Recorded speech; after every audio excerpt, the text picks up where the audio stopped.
where you need to start, what you need to do is ask yourself 3 questions. Just three questions. And here's what it is. Have I clearly defined what great looks like in a way my team can execute without me? That's the first question. Second question is, are my handoffs clean? Are my handoffs clean? Does every person who touch the customer experience know exactly what they need to know to deliver it consistently? And then third and final, which is the most critical, am I taking care of the people who take care of my client? Am I taking care of the people who take care of my client?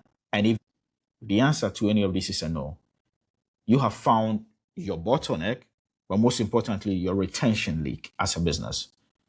So the next step is really, really diagnosis. The next step is diagnosis after you've answered these 3 questions. Diagnosis in terms of trying to understand where you need to start. And so that's why I created a client retention assessment. It just takes 3 minutes. And it was built to surface exactly where these 3 trends are showing up inside your business. It simply takes 3 minutes. 3 minutes, I think it's like 15 questions. Really, really straightforward.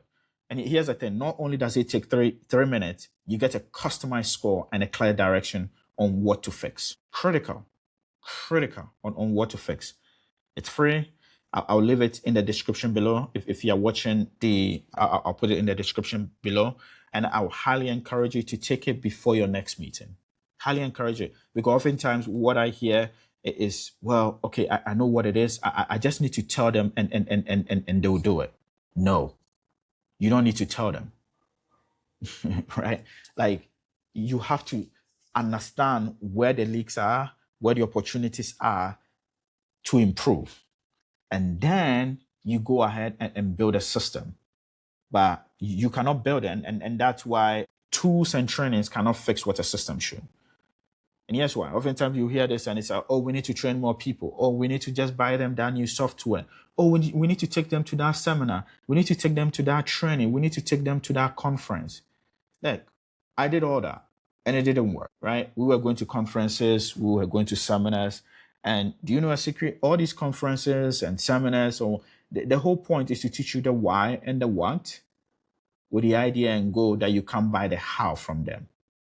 So have you noticed you go to these conferences and seminars, you come back and it's like you left on a high and then you come back and you realize, man, I have all this work, all this email from last week and you're trying to catch up. And then everything that you got from that conference or that meeting is just disappears.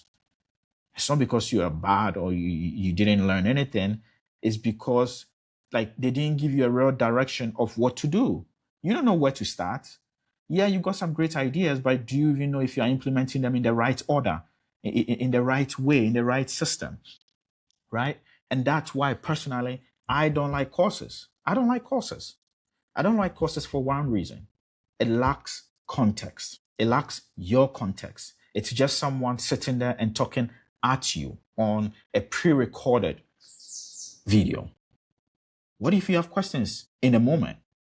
What if as you were watching, you had a thought, but that question never got answered because the thing was recorded and it lacked your context? And that's why I like doing lives, because if you have a question like someone just asked in the chat about the DIM, the DIM, which is the define, right, inspire, and then measure. I'm just putting that in the chat right now, right?